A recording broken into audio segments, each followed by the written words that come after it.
Assalamualaikum warahmatullahi wabarakatuh. Waalaikumsalam warahmatullahi wabarakatuh. Semangat pagi. Walaupun memang agak ngantuk-ngantuk. Pagi, udah sore. Sore ya. Oh, itu kalau bahasa apa orang-orang marketing itu kayak gitu. Orang marketing semangat pagi. Aku dulu kupikir itu selamat pagi. Semangat pagi. Pagi kan harus semangat. Iya, selamat pagi. Kupikir selamat pagi, rupanya semangat. Pagi. Semangat pagi itu sebenarnya begini maksudku, Bang. Kan sampai jam 3 nonton malam, Bang. Enggak, tapi itu untuk orang yang enggak suka begadang semangat pagi. Oh, jadi itu. Semangat pagi kata. Masih ngantuk. Iya. Angkatnya pun berat. Berat. Ini pun nggak lurus, bengkok Pernah dibilang kayak gitu tuh sama orang. Tapi memang yang membuat aku semangat itu pas jam 12 itu adu penalti ya, Bang. Oh, memang pas predictable kita semalam ya. Ini bahas tentang pertandingan kemarin ini Tribuners ya. Jadi memang kita ancar-ancar sama Bang Agus gimana nih Bang, Maroko dengan Spanyol. Seperti Jepang kan? Iya. Bakal imbang tapi Maroko. Iya. Aku ingin Maroko tapi hati berat di Barcelona. Bukan berat. Aku hitung-hitungan di atas kertas Spanyol unggul, tapi aku ingin Maroko. Ada satu celah yang bisa diambil Maroko dan ternyata itu betul. Kalau Pak Emon yang paling betul Pak Emon. Dan memang penalti katanya kan, menang. Dan yang lebih terkejut lagi, 3 gol tanpa balas. Oh iya, nggak ada yang gol. Satu tiang kiri, 2 ditangkap. Lengket Bang ya. Lengket. Tapi memang peluang Spanyol itu di injury time Bang, di babak kedua. Banyak kali. Enggak yang kena pas mau habis itu, Bang. Pas mau habis. Itu jantungan aku. Itu enggak gol itu. Tendangan dia nendang penalti pertama. Dia baru dimasukkan menit 118. Iya, udah mau terakhir. 2 menit lagi mau habis dia masuk. Dia spesialis penendang penalti. Betul. Oh, memang dimasukin ya. Memang dimasukkan spesialis penendang. Beban. Makanya kurasa udah terpaku bumi tuh kakinya. Begitu dia yang kena tiang dihantam, yang menit terakhir itu kan nangis dia. Dari situ kena ketahuan. Maksudnya kalah. Ya kan? Tapi pemain-pemain Spanyol itu kok ini Bang ya, muda-muda kali ya. Dari mana? Iya. Oh, yang Gavi, Pedri, ya muda. Sampai ada selentingan dari Bang Agus, pemain Barca semua itu kan. Sebagian. Pemain cadangan Barca pun ada masuk. Pemain cadangan Barca ya betul. Maksudnya nggak ada pemain inti yang lain di sana di La Liga. Nah, itu yang membuat. Tapi Bang, sepakat kita ya, mungkin seluruh penonton yang ada di dunia ini memang time for Maroko lah ya, waktunya Maroko lah ya. Bisa. Kota di Malang. Ya, artinya pertandingan itu punya Maroko lah gitulah. Tapi sebenarnya ini juga penyebabnya ya karena Spanyol mainnya kalau menurutku nggak jelas mainnya. Ya. Tapi sesuai dengan Spanyol ini juga Bang, tema tebas kita kemarin itu kualat dia. Karma. Betul. Memang Bang Agus nih kalau untuk milih tagline ya kan. Karma itu cash ya. Bos. Cuman poinnya nggak dapat semalam. Poin malam. Apa tuh? Semalam poin main Maroko nggak. Maroko dikasih. Dikasih 1,5. Aja nampung kita. Tampung pasti menang. Semalam kipas lah semua. Ini negara paling senang kekalahan Spanyol ini pertama kali. Jerman lah terutama. Iya. Senang kali berpesta pora orang itu. Betul. Buat perayaan katanya Bang. Membalas sakit hati. 7 malam. Nah, jadi Maroko berarti lolos ya. Dan akan bertemu dengan siapa tuh Bang? Dengan Portugal. Aduh, Portugal lagi ya? Iya, Portugal. Oh gitu setelannya ya. Ya. Pernah sebelumnya. Enggak, maksudku kemarin enggak jumpa. Bahasanya di Piala Dunia tahun lalu. Iya, maksudnya jumpanya itu di Piala Dunia 2008 di grup yang paling bawah itu, maksudnya di grup hanya itu. Jadi malam kesimpulannya menurut Abang kayak mana lah permainan kedua tim tuh? Ya, Maroko bermain seperti mereka biasa bermain. Maroko main santai, main solid, main tenang, ya kan. Yang gerusak-gerusuk itu Spanyol ya. Iya. Spanyol. Macam nggak ada bola ya. Apalagi dan ini anehnya semalam si Enrique itu membuat dua keputusan yang aneh. Kalau aneh atau blunder? Bisa dibilang blunder juga. Iya. Ya. Satu, dia mengganti bek kanan sama Marcos Llorente. Itu bek kanannya Atletico Madrid. Jadi dari pertandingan 1, 2, 3 itu nggak main.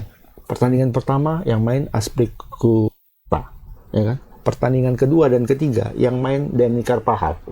Yang main. Yang dua orang ini tidak ada kabar berita dua orang ini entah cedera, entah kelelahan, entah kartu kuning, kartu merah, nggak ada. Kok tiba-tiba ujuk-ujuk sekawan ini yang main? Sekawan yang main. Llorente yang belum pernah main sebelumnya. Nah, yang Aspilicueta dengan Carvajal ini sudah teruji ketika mereka menyerang. Kan Spanyol itu butuh itu sekarang. Dengan tiki-taka model sekarang, itu tiki-taka model sekarang beda sama tiki-taka modelnya zamannya siapa namanya itu pelatih mereka sebelumnya lah, yang dari 2000 sampai 2010 Fabrikat. Bukan pelatih timnas. Sebenarnya mereka kan mengadaptasi Barca juga sebenarnya. Tapi waktu itu gaya permainannya itu betul-betul membangun serangan itu dari tengah. Karena ada Sapi, kayak Barca kali lah ya. Persis plak mirip Barca. Kalau sekarang enggak sebenarnya. Kita kayak dia, tapi mereka main ke pinggir. Oh, tiki-takanya ke sayap ya. Iya. Jadi dari beberapa situs pendataan yang sempat ku baca itu serangan Barca dari pinggir sebelah kanan itu hampir 40-an% lah, 38-40. Serangan dari kiri sekitar 35-an%. Ya, Spanyol ya sekarang. Dari tengah itu hanya 25-27% dari tengah. Artinya mereka kan butuh pemain-pemain sayap yang kencang. Kalau seperti itu. Yang agresif kan? Yang agresif. Nah, kenapa dimasukkan si Llorente ini? Apa pertimbangannya? Nggak tahu kita. Sementara di Atletico juga dia mainnya nggak lasak, naik turun enggak. Biasa aja mainnya. Orang dalam secara pertahanan iya dia lebih kuat daripada Carvajal dan secara defense kuat, tapi off-nya enggak. Sementara mereka kan butuh menang lawan Maroko ya kan? Semalam. Itu satu. Yang kedua yang paling parah itu dia mencadangkan Morata. Apalah pertimbangannya mencadangkan Morata? Cedera tidak ya? Cedera enggak? Loh, toh masuk Morata. Iya ya. 60 atau 50-an ya, 50 babak kedua lah pokoknya. Menggantikan Asensio dia bikinnya jadi pemain tengah, false nine. False nine itu kan penyerang tengah tapi palsu gitu kan. Bisa bergerak kiri kanan, dia punya second striker ya sebenarnya. Iya sebenarnya. Dan sepanjang hidupnya Asensio itu gak pernah main di situ. Dari mulai Mallorca, Espanyol, kemudian Madrid. Itu kan selalu main di pinggir dia. Selalu pemain sayap. Ya kan? Ini pemain tengah dibikin. Loh, kok jadi striker? Siapa striker? Asensio. Kok bisa gini? Dan terbukti sia-sia aja. Lari sana, lari sini kan. Akhirnya diganti juga sama Morata. Kan sia-sia. Iya, betul. Morata ketika masuk dia, pemain Maroko itu sudah terlanjur percaya diri. Nggak bisa ngapa-ngapain juga. Parahnya kiri kanan Morata itu Olmo sama Ferran Torres. Itu sama parahnya. Ferran Torres ini nggak tahu juga aku. Entah kenapa dipasang terus ya dipasang ya kan. Memang dia nyetak 2 gol waktu lawan Costa Rica, nyetak 2 gol. Habis itu lawan Jerman jelek mainnya. Ya kan? Hancur-hancuran. Lawan Jepang dia masuk babak kedua cadangan, ya kan? Ganti. Habis itu masuk babak kedua jelek juga mainnya. Cepat dia dipasang. Anak kesayangannya nih. Padahal di Barcelona pun cadangan kawannya. Setorannya bagus. Ada orang dalam di depan. Berarti kalau dilihat sih sebenarnya permainan Spanyol itu nggak buruk-buruk banget lah, Bang. Permainan Spanyol buktinya yang bisa bertahan imbang sampai menit terakhir kan? Sebetulnya bukan Spanyolnya yang Marokonya yang menahan imbang. Harusnya kan berarti dari sisi peringkat, dari sisi status, dari sisi apa Marokonya yang bisa harusnya menang gitu loh. Harusnya menang. Kalau dari sisi hitung-hitungan teknis di atas kertas itu mestinya Spanyol menang. Tapi ternyata dengan blunder dari pelatih ya. Ini strateginya berarti bisa dikatakan strateginya nggak jelas. Dan ini buntut juga dari pemilihan pemain yang serba nggak jelas juga kan. Termasuk juga pemilihan eksekusi penalti. Itu juga. Maksudnya kan pemain-pemain baru tuh kan yang penendang 1 2 3 itu. Iya. Busquets yang nendang. Busquets kan yang ketiga. Tapi Busquets itu jarang loh nendang penalti. Kalau zaman-zaman dulu. Tapi Busquets gol ya? Enggak, mana ada gol. Tiga-tiganya nggak masuk. Tapi tengok Busquets bagus juga PSG ya, Bang ya. Iya, tahan. Tahan Cuma kan dia jalan-jalan aja di apa? Mana pun ada statnya. Statnya nggak ada deh. Statnya nggak ada, tendangan jarak jauhnya nggak ada. Padahal kan terbuka itu sebenarnya kan. Kalau Mbappe semalam itu udah 2 gol itu. Ya. Suruh ke Mbappe gol itu. Agak jauh, boom. Ini nggak ada. Tapi memang striker Spanyol udah nggak ada lagi kayaknya ya. Nggak ada. Ini masa paling parah dari. Dulu kan ada Raul, ada Morientes kan gitu kan. Raul Morientes, baru kemudian masuk si Torres, David Villa, Fernando Torres, habis itu Diego siapa? Yang Brazil itu Diego Costa. Ada Jesus Navas. Banyak dulu. Sekarang sama sekali nggak ada kan. Striker yang betul-betul yang nggak usah pemain bintang kali lah kita bilang. Morata kan? lah. Satu-satunya. Makanya itu dibilang ini lini tengah terburuk dalam sejarah timnas Spanyol. Di era modern ya, di era modern. Ini yang terburuk. Nah, dengan seharusnya dengan komposisi seperti ini, Enrique itu harus membawa pemain-pemain yang lebih kreatif di lini tengah. Ya kan? Memang ada Pedri di situ, ada Gavi. Cuma ini kan masih hijau-hijau kali. Anak muda masih ini kan diberi tanggung jawab yang sangat besar untuk mereka, dikasih di pundak mereka. Beban ya. Belum kuat ya kan. Betul. Harusnya ada pemain-pemain senior yang bisa masuk. Yang bisa menyeimbangkan itu. Kalau menurutku tuh blunder terbesarnya itu nggak masukkan Thiago Alcantara ya kan. Thiago sedang gacor-gacornya loh di Liverpool. Ditinggal ya. Ya kan. Terus Ramos, Sergio Ramos, sedang memang tahun lalu dia. Tapi cedera Bang, masih enggak. Tahun lalu ya? Cederanya. Tahun ini dia pemain inti. Berarti dia blunder lah siapa nih ya? Iya, nggak tahu kenapa. Dan satu lagi De Gea tuh. Oh, kiper ya? Kiper. Iya, De Gea. De Gea itu kalau nggak dia kiper MU itu kurasa papan bawah tuh MU itu. Tapi apa alasannya nggak dipakai ya? Nggak tahu. Nggak sempat komunikasi apa? Kayaknya. Nggak ada sempat komunikasi apa gitu. Andai kata itu semalam penalti, yang lain 3 orang ini main, selesai ya. 3 itu sama. Berarti pemilihan strateginya ya kan. Tendangan pertama Ramos. Tendangan kedua Alcantara, ya kan. Tinggal cari Morata dan dua lagi lah. Tapi statistik kebobolan orang ini Bang nggak parah-parah kali kan. Penguasaan bola malah lebih dominan. Penguasaan bola iya, cuma kan main bola kan bukan oper-operan. Kalau penguasaan bola nggak usah dilawan lah kok, kayak semalam aja 80% kok. Iya, hampir 80 berbanding 20. Hampir nggak pernah dapat bolanya. Tapi sekali dapat bola Maroko bahaya, ngeri kali. Ya kan? Serangannya. Tapi dari pertandingan kemarin, Maroko dan Spanyol tuh man of the match-nya siapa menurut Abang? Sebelum Abang jawab, aku tanya Eri dulu, siapa? Menurut ente man of the match-nya? Nomor 7 itu siapa? Hakim Ziyech ya kayak. Hakim Ziyech atau Hakimi bawa 2 kan? Iya. Siapa aku enggak.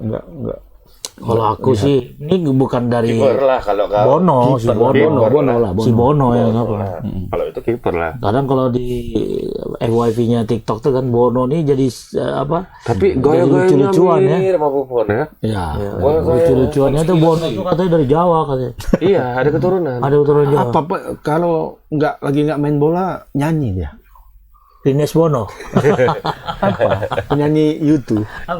Kan Bono. Oh iya Bono iya. Bono YouTube. Tapi kemarin pas abis pertandingan itu kan banyak meme-meme beredar. Iya, pahlawan kemenangan Maroko. Nah, tengok ini kok Bono nih gitu kan. Mama gue rasa nonton bola semalam dia. Kok gambar Bono rupanya kok tengok ya. Oh, rupanya kiper ya panggilannya. Tulisannya kan Bono kan. Tapi memang kepercayaan diri si Bono kiper Maroko itu memang luar biasa kemarin. Dia bisa memang mencuci otak si pemain Spanyol. Ada gestur dari badan Enrique itu kalau dia nggak ingin penalti gitu. Nggak ingin penalti. Makanya betul-betul dia serbu habis-habisan itu Maroko di babak perpanjangan waktu. Betul. Biasa kalau perpanjangan waktu kan nggak kayak gitu main orang kan. Kayak Jepang lawan Kroasia lah. Ketika perpanjangan waktu kan sama-sama hati-hati, sama-sama menahan diri kan. Ini kan enggak. Jor-joran. Gas terus katanya kan. Ada yang jatuh pemain Maroko langsung wasit waktu sibuk dia gitu. mungkin dari gestur badannya kalau ke penalti kalah kan. Nah, waktu penalti kan langsung duduk dia kan? Duduk dia. Tapi kekuatan Dewi Fortuna juga ada di situ. Ya. Dan satu lagi, doa ibu. Nggak terlawan. Ibu Hakimi sama Ibu Ziyech. Di situ dia dan Mama nonton. Dua-dua. Deckingnya kenceng kali tuh. Hakim Ziyech sama Ashraf Hakimi. Yang terkenal kan Hakimi itu kan karena mamanya itu agak lebih ekspresif kan, ketika dia datang pun langsung gitu kan. Doa ibu. Berarti doa seorang ibu ya. Yalah, berarti selamat Maroko ya. Asraf doa ibu lah ya. Berhadapan sama Portugal nih 6-1 nih Bang. Portugal kemarin. Portugal. Masalahnya Ronaldo kok nggak main? Nah, itu dia. Kurasa dengar pelatihnya tuh Bang ya. Ngeri kali. Dia bilang, enggak, yang dengar ini si Ten Hag. Ten Hag yang bilang, Ten Hag yang kalau mau menang cuy. Macam betul. Jangan kasih duduk. Tapi memang iya, kalau menurutku kemarin ya, kenapa Ronaldo itu dicadangkan, memang itu sudah hitung-hitungan lah dari Fernando Santos malam. Kenapa? Karena kalau Ronaldo yang main, itu pasti stuck. Betul. Portugal tuh pasti stuck. Kenapa? Karena Ronaldo kan pemain tengah. Apa yang abang istilahkan itu Ronaldonisti kali ya? Apa Ronaldo sentris. Ronaldo sentris. Ya, selalu di tengah itu dia. Karena kan? dia yang Ronaldo tuh selalu main tengah dan tidak bisa dia melebar ke kiri dan ke kanan. Ya kan? Dia pasti satu di depan sendiri. Walaupun dia pakai dua striker, itu Ronaldo tuh akan selalu main ke tengah. Selalu main ke tengah. Ya, kalau kemarin kan tidak. Si Ramos itu dengan si Joe Felix itu main melebar gini, selalu lasak sana kemari kan. Yang masuk ke tengah itu Bruno Fernandes sama siapa namanya yang gelandang kirinya Portugal yang pemain City. Itu yang memporak-porandakan itu. Jadi pas strateginya itu pas. Jadi sempat obrol-obrolan kami lah sama kawan-kawan. Ronaldo nggak main. Ini tanda-tanda kekalahan. Gue bilang bukan, sebaliknya ini. Ini tanda-tanda kemenangan Portugal ini. Betul. Ayolah, Pasang. kasih satu, ada kan? Nanti kau nyesal. Kasih satu. Selisih 2 ini gue bilang. Bisa lebih. Ternyata betul ya Bang. Satu rupanya Mak. Ronaldo pun sempat gol kan semalam. 7 harusnya. Tapi offside lagi dia. Sial kali Ronaldo nih ya. Menit berapa dia jadi dimainkan? Menit ke 70 ya Bang. Udah mau selesai. 70-an lah ya, lumayan lah, bisa 20 Babak menit berapa berkeringat. Hah? Babak pertama? 4 langsung. 4 ya? Langsung 5 ya? Luar biasa memang ya. Jadi memang pada akhirnya Maroko bertemu Portugal ya. Ya. Nah ini yang memang nanti kita nantikan di hari Jumat ya Bang. Maroko bertemu Portugal dan kemudian siapa Sabtu akan bertemu dengan pemenang Inggris Prancis. Jadi Eropa ini kemungkinan. Enggak ya, Maroko Afrika ya. Maroko Afrika. Ya. Mudah-mudahan Maroko lebih lanjut lah. Maroko bisa memecahkan rekor Afrika kan. Sejauh ini sudah disamai oleh Maroko, Nigeria, Kamerun, dan Ghana. Nah, ini Maroko sudah masuk ya 4. Seharusnya Ghana bisa lebih jauh. Seharusnya bisa. Gara-gara Suarez. Menit terakhir. Menit ke 92 tendangan serangan ke gawang. Cinta siapa lah itu? Digini lengkap ya, Mak. Kartu merah langsung. Habis itu penalti gagal. Menang, Mak. Menang dia habis itu. Jadi from hero to zero dia. Memang jadi ada kartu merah yang diberi pujian. Kartu merah yang jadi pujian. Ya memang kalau nggak dia merah, kalau nggak dipakai tangan udah pasti gol. Udah pasti gol. Orang udah lewat kepalanya. Bola itu di atas kepalanya. Dipegangnya 50-50 lagi kan? Iya berarti kalau ketika itu gol Ghana kan berpeluang kan masuk. Kalau itu gol penaltinya ya menang Ghana. Tapi paling tidak dia tanda kutip dia berjudi. Ya, mana tahu nggak gol. Ya kan? Ternyata betul nggak gol. Berarti licik juga sih. Kalau nggak digigitnya orang. Biarlah aku merah, orang menit-menit terakhir udah nggak pengaruh lagi ini. Terakhir kayak judul semalam kena karma juga dia kan nggak masuk juga. Pertandingan berikutnya kalah. Nanti Bang peluang Maroko sama Portugal nih hari Sabtu nanti jam 10 nih gimana? Tapi masih ini pertandingannya pasti berbeda. Seru ya dengan melawan Spanyol. Betul. Karena Portugal ini gaya mainnya nggak kayak Spanyol. Nggak oper sana, oper sini lambat. Membiarkan orang untuk turun ke pertahanan jantung pertahanan. Nah, Spanyol ini kayaknya nggak nggak tanda kutip nggak sadar diri kalau menurutku. Ya kan? Kalau dulu dia bisa bermain seperti itu karena strikernya jago-jago. Kencang. Ada David Villa dulu kan, ada Costa, ada Torres yang bisa ketika main bola di dalam kotak penalti, dapat bola kotak penalti itu licik mainnya, bisa kayak belut gitu. Nah, itu yang dibutuhkan tiki taka, ya kan? Dijatuhkan penalti, ya kan? Nggak dijatuhkan bisa mencetak gol mereka. Sekarang nggak punya yang seperti itu, tapi mainnya sama tetap. Ya santai aja lah orang. Satu lagi ya tengah kan? Kreator nggak punya, playmaker murni nggak punya. Dulu ada Sapi ada Iniesta, umpannya inci mah ukurannya segini. Nggak lihat pun gini sampai dia. Tepat aja ya. Sana bisa kasih bola kan lewat, ya kan? Sekarang siapa diharapkan kayak gitu? Pedri itu bagus mainnya, Gavi itu bagus mainnya, cuma mungkin ya belum sampai ke tahapnya levelnya Xavi dan Iniesta. Nah, kalau lawan Portugal nanti ya pasti Maroko nggak akan kayak gitu mainnya. Pasti keluarlah mereka menyerang tuh. Seru nih kayaknya ya. Kayaknya balas-balasan nih. Balas-balasan, pasti. Nah, hampir satu tipe nih kayaknya. Satu tipenya, sama-sama kencang. Berarti kalau sekarang udah masuk di perempat final ya? Perempat final udah ya? Di mana ada Kroasia melawan Brazil. Itu pertandingan pertama ya, hari Jumat ya? Hari Jumat jam 10 malam. Terus juga ada Belanda dan Argentina ini yang seru nih. Semua seru ini, nggak ada yang nggak seru nih. Partai hari Sabtu dini hari nih. Terus yang tadi barusan kita bahas adalah Maroko dan Portugal ya. Nah yang terakhir ini adalah Inggris dan Prancis. Memang ini perjumpaannya nih cocok di final semua nih Bang ya. Kira-kira menurut Bang Agus gimana? Iya, tapi Belanda Argentina nih pas di final, Kroasia ya bisa mungkin Eropa lawan Amerika Latin yang di final karena ya kemungkinan kalau aku Brazil itu bisa melewati Kroasia, bisa melewati Kroasia.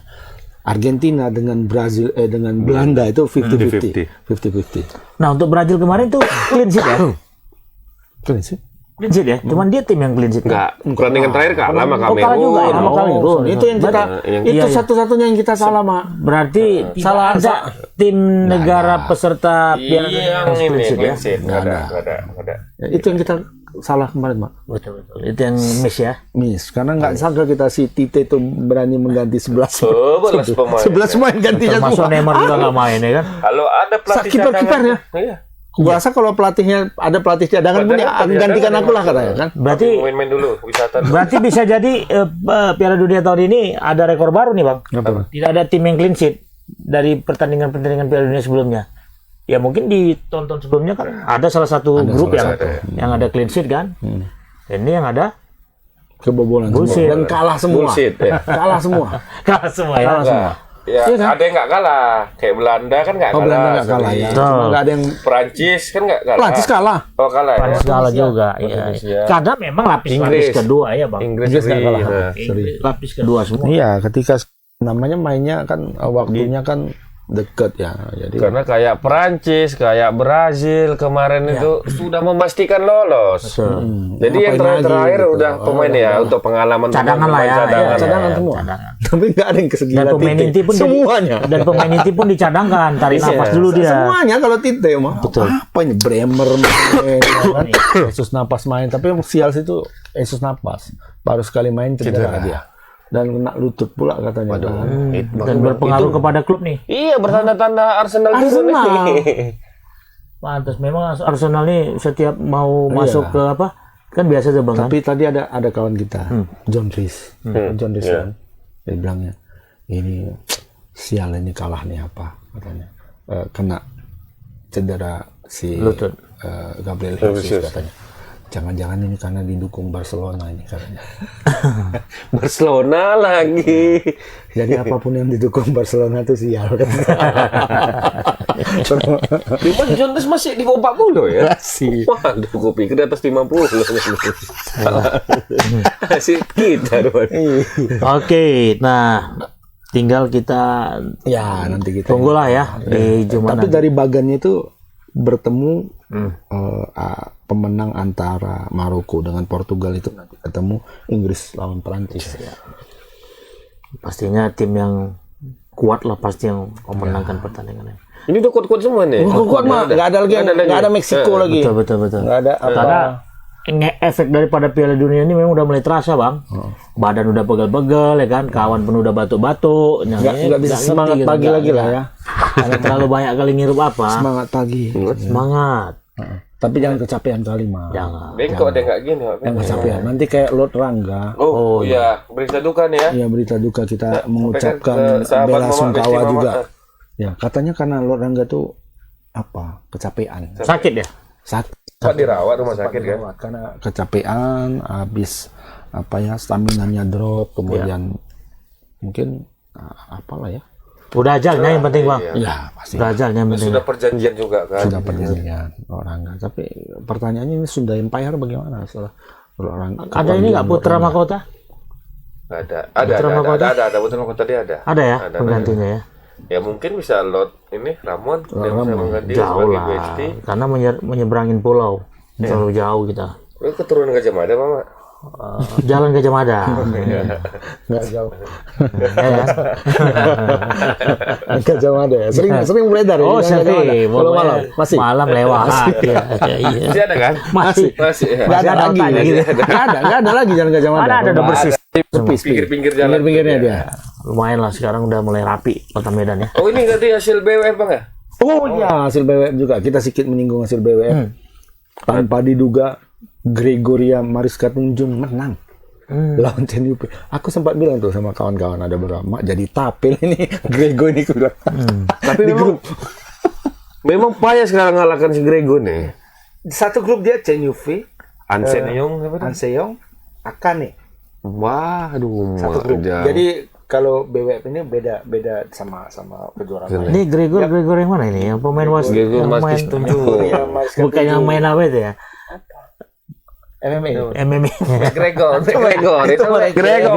Bukan beda sama Jadi dia game main. hanya 8 pemain peringkat teratas, kemudian pengundiannya itu dibagi per grup. Jadi mainnya per grup kayak main bola. Oke, main bola. Jadi satu grup itu 4 pemain, jadi masing-masing jadi 3 kali main. Nah itu satu grupnya Gregoria. Ya. Gregoria ini masuk pun gara-gara Pusar Lasindu itu cedera ya. Kalau kan dia nggak masuk, dia pengganti. Di 9 ya poinnya. Dia peringkat 11 apa 12 gitu. Tapi Chinese itu kan sudah 2. Jauh sama ini. Ya. Itu kan satu negara itu hanya 2 boleh dibatasi. Peringkat 9 itu Cina lagi. Kan berarti dia sudah ada di atas coret. Di bawahnya lagi Thailand, udah 2 di atas coret. Ya kan? Akhirnya dia yang masuk gitu. Nasib lah ya, Bang. Ya, bisa dibilang gitu. Ya. Oke lah. Tapi kemenangannya nggak nasib lah. Bagus sekali mainnya tadi mah. Bagus sekali mainnya. Aku sempat lihat kan dengan curi-curi dari jauh lah, karena dalam hati pikir nggak mungkin menang. Rupanya set pertama 21-9 digasnya kawan itu. Iya. Kok jadi gini mainnya? Set kedua kalah. Tapi memang kayaknya strategi. Set kedua itu strategi. Tarik tenaga dulu ya. Set ketiga habis. 21-0. Enggak. Mama asal Tio Baja. Itu kok 21-16. 21-0 itu kalau Pak Cipai lawan ini. Iya. Lawan Excelsen 1-0. Kalau lawan Ginting masih dikasih poin sama saudara. Ya habis gimana lah kalau Pak Cipai main tuh untuk mata dia main tuh, makanya sampai 21-0. Memang Cipai. Oh, memang Cipai. Enggak boleh gitu. Oke lah, nih nggak terasa ada setengah jam nih Bang. Kita berdiskusi tentang apa namanya? Pertandingan yang cakap-cakap. Nah, tapi tetap kita berterima kasih ya pada sponsor, terutama siaran SCTV, di SCTV ya nontonnya. Terus sama juga ini tadi bahas badminton ya. Di MPL Sport pun ada tuh jual. Lengkap. Kalau itu lengkap. Ada bajunya, ada sepatu, ada raket, ada bola. Kalau nyetel raket itu apa itu? Perbuatannya apa diistilahkan? Pasang tali lah. Pasang tali ya. Nggak ada istilah Inggrisnya. Pasang senar. Apa? setting apa gitu nggak ada ya? Pokoknya pasang tali. Bisa di situ. Ukurannya bisa disetel, ukurannya yang disetel. Senar gitar pun ada di situ dijual. Karena juga musiknya ada ya. Semua. Ya? Terima kasih tenis buat MPL ya. Tenis meja, lapangan tenis meja. Jadi kita akan ada suasana baru nih, kita pakai bajunya MPL. Baju lagi bola. disiapkan. Iya, di Baju bola atau baju logo Piala Dunia. Bajunya itu kalau nggak salah baju bola poli. Pantai. Oke, siap. Oke, Tribuners, terima kasih ya perut lah, atas perhatian dan mohon maaf ya atas segala kekurangan yang salah ya. Kita kembali berjumpa pada Tebas episode ini yang ke-15. Besok episode ke-16. Kita jumpa kali besok. Sampai akhir. Assalamualaikum warahmatullahi wabarakatuh. Selamat sore. Selamat sore. Hidup Indonesia.